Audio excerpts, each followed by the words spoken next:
Hello साथीहरु, आज चाहिँ हामी एकदमै युजफुल एन्ड्रोइड एपहरुको रिभ्यू गर्न जाँदैछौँ। भिडियोलाई अन्तिमसम्म हेरेर साथ दिनु होला किनकि यो एपहरु चाहिँ एकदमै युजफुल रहेको छ।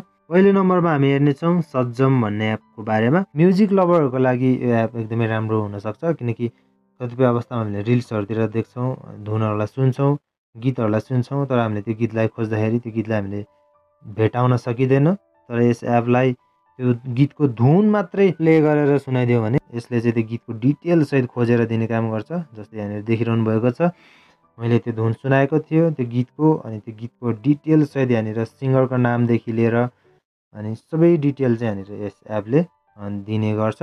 तपाईहरुलाई पनि यदि त्यस्तो धुनहरु मन पर्यो भने यस एपलाई ओपन गरेर गीतको धुनहरुलाई सुनाइदियो भने त्यो गीतलाई चाहिँ सजिलैसँग प्राप्त गर्न सकिन्छ।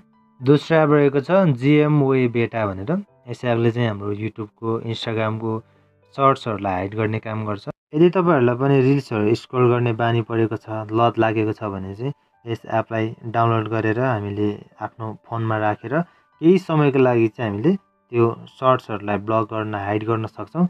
इन्स्टाग्रामको, युट्युबको सर्ट्सहरुलाई, रिल्सहरुलाई चाहिँ हामीले हाइड गर्न सकिन्छ। अर्को एप रहेको छ बटम म्यापर भन्ने एप।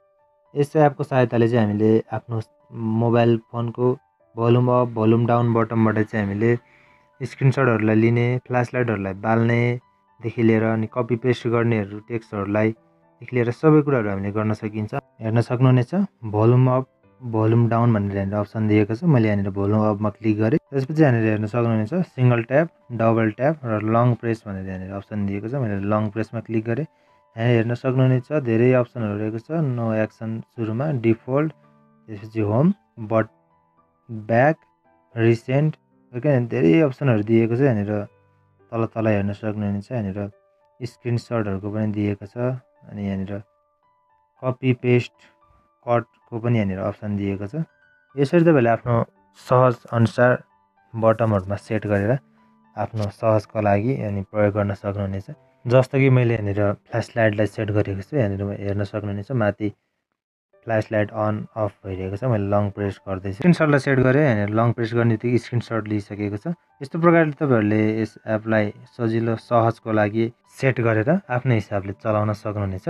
एपको लिंक चाहिँ सबै डिस्क्रिप्सन बक्समा दिएको छ। यस्तो प्रकारको भिडियोहरु चाहिँ मैले ल्याइराखेको हुन्छु। त्यही भएर च्यानललाई सब्स्क्राइब गर्न भने नबिर्सनु होला।